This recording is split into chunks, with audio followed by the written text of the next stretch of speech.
Você é uma pessoa que vive resfriada? O lencinho é o seu melhor amigo porque o seu nariz está sempre escorrendo? Ou então você sempre tem dores de garganta, rouquidão, tosse seca? Sabia que isso pode ser refluxo gastroesofágico? Os sintomas do refluxo não são tão óbvios quanto você imagina. Vamos falar sobre isso. O refluxo ocorre porque quando realizamos uma refeição, a comida ingerida faz um percurso até o estômago e nesse órgão o ácido clorídrico ajuda na digestão. Antes de chegar ao estômago, porém, o que consumimos passa por uma válvula chamada esfíncter esofágico inferior, que se fecha para que o ácido e parte dos alimentos não retornem ao esôfago. Quando esse esfíncter fica enfraquecido e não funciona corretamente, esse retorno acontece. E é aí que começam os problemas, como azia e queimação. Os sintomas do refluxo podem ser azia, rouquidão, pigarro, tosse crônica, dor no peito, sensação de queimação, regurgitação, dor de garganta e também a sensação de um nó na garganta.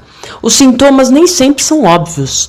Não pense que você vai necessariamente sentir o gosto do ácido ou do alimento na sua boca. Podem ser sintomas bem discretos, mas você pode ter esse problema. E como foi dito, o refluxo pode desencadear problemas de bronquite e sinusite a quem tem propensão. Há os fatores de risco que agravam o problema, tais como tabagismo, consumo de alimentos gordurosos, fazer refeições próximo à hora de deitar, consumo de bebidas alcoólicas, cafeinadas ou gasosas, obesidade, sedentarismo, maus hábitos alimentares, como por exemplo comer depressa e ingerir muito líquido durante as refeições. Portanto, não se automedique. Você pode estar utilizando medicamentos errados que estão mascarando ou piorando o problema. E a seguir algumas dicas para auxiliar no tratamento do refluxo. Tenha um horário para as refeições. Coma devagar.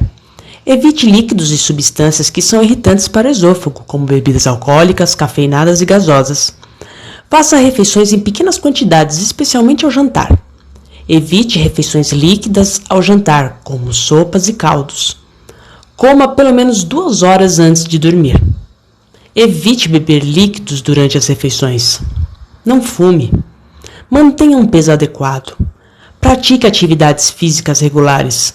Evite deitar nos primeiros 30 minutos após as refeições.